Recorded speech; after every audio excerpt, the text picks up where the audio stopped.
Exercise number 1.1 के बाद अपनी नोटबुक में आप हेडिंग डालेंगे empty set, EMPTY, empty set, जिसे कि हम नल सेट या वॉइड सेट भी कह देते हैं।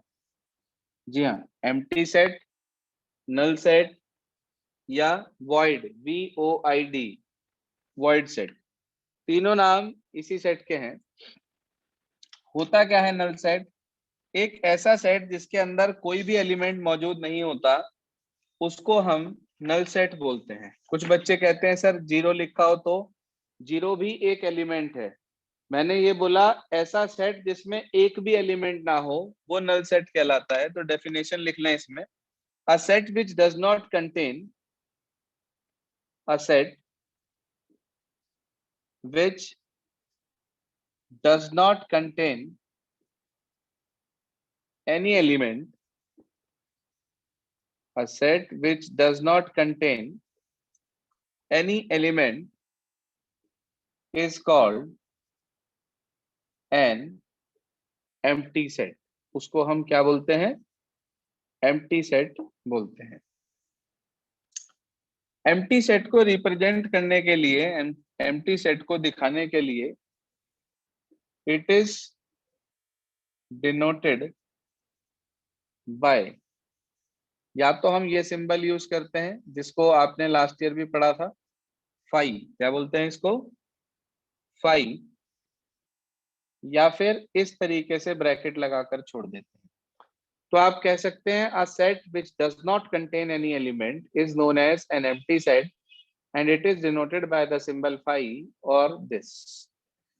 जनरली आमतौर पर जब भी कभी पेपर में क्वेश्चन आता है कि ये किस प्रकार का सेट है, तो उसे पहचानने के लिए वो आपको जो देता है फॉर्मेट, वो सेट बिल्डर फॉर्म देता है।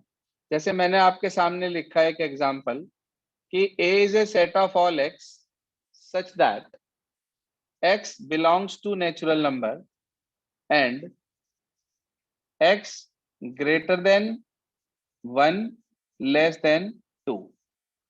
बताओ भाई, एक ऐसा नेचुरल नंबर बता दो मुझे जो 1 से तो बड़ा हो और 2 से छोटा हो। सर ऐसा तो कोई नहीं है। ऐसा कोई नहीं है, तो इसका मतलब ये अपने आप में एक नल सेट है, यानी कि ये एक एम्प्टी सेट है। ये हुआ इसका एक एग्जांपल पहला। कुछ भी ले सकते हो, जैसे मैंने कहा एक दूसरा सेट ले लिया, मान लो मैंने B, कि it is a set of all x such that x is a number on dice and x greater than 6। x क्या है हमारे पास? नंबर है डाइस पर और x 6 से बड़ा है। Is there any number on dice which is greater than 6? No, sir. No, sir. No, sir. No. This means it is also a null set। इसका मतलब ये भी अपने आप में क्या है? एक नल सेट है। बात समझ में आ गई? नल सेट किसको बोलते हैं हम? Yes, sir. इसके बाद अगली हेडिंग डाल लेंगे कॉपी में आप, finite sets. Finite and infinite sets.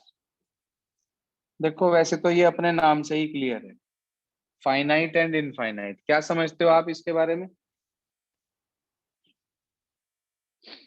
जी हाँ, फाइनाइट किसे कहा गया होगा? सर सेट जिसमें फाइनाइट एलिमेंट है। फाइनाइट से मतलब काउंटेबल, फाइनाइट से मतलब एक फिक्स नंबर हो, काउंटेबल नंबर हो।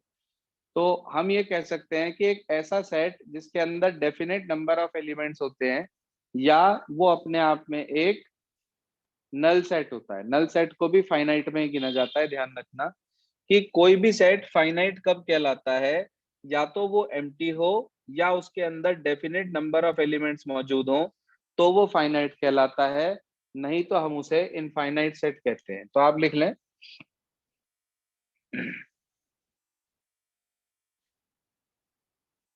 a set is known as finite set if it is empty, if it is empty or contain a definite number of elements, or contain a definite number of elements.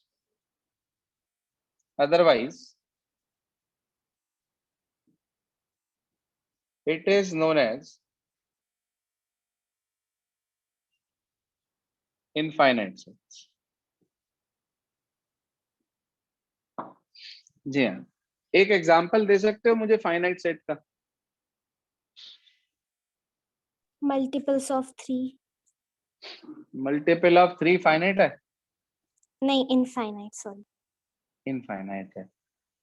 अगर मैं कह दूं factors of 3, अगर मैं कह दूं factors of 3 तो ये फाइनाइट हुआ। अगर मैं कहूं मल्टीपल्स ऑफ 3 तो ये इनफाइनाइट हुआ। मल्टीपल मींस वो नंबर जो 3 से डिविजिबल हो जाते हैं। फैक्टर मींस वो नंबर जो 3 को डिवाइड कर देते हैं। 3 को सिर्फ 2 ही नंबर डिवाइड कर पाते हैं, 1 और 3, तो वो फाइनाइट सेट हुआ हमारे पास संस्कृति। और अगर मैं बात करूं फैक्टर्स की तो वो मेरे पास जो है फाइनाइट और मल्टीपल्स इनफाइनाइट। तो मैंने आपके सामने लिखा it is a set of all x such that x is a factor of 3। जी हाँ, क्या क्या आएगा इसमें? 1 और 3। इसका मतलब फाइनाइट या इनफाइनाइट? फाइनाइट। फाइनाइट। एक और ले लिया मैंने इसी से ये related example such that x is a multiple of 3। Multiple of 3 में क्या क्या आ गया? 3 भी आएगा, 6 भी आएगा, 9 भी आएगा, 12 भी आएगा, 15 भी आएगा, 18 भी आएगा। ऐसे करते करते करते करते इन्फिनिटी तक चला जाएगा। इसका मतलब ये हुआ कि ये किस प्रकार का सेट हुआ हमारे पास? Infinite set. कैसा सेट हुआ ये? Infinite set. समझ में आ गई बात? हाँ भाई, क्लियर हो गया सबको? Yes sir. इसे नोट कर लें अपने पास साथ साथ, और इसके बाद अगली हेडिंग डाल लेंगे कॉपी में, इक्वल सेट्स।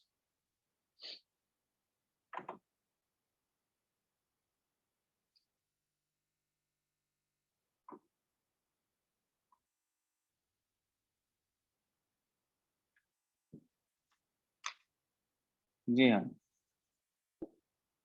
अगला है हमारे पास इक्वल सेट्स। पहले इसे नोट कर लीजिएगा फाइनाइट इनफाइनाइट को, उसके बाद हमारे पास आ जाते हैं इक्वल सेट्स।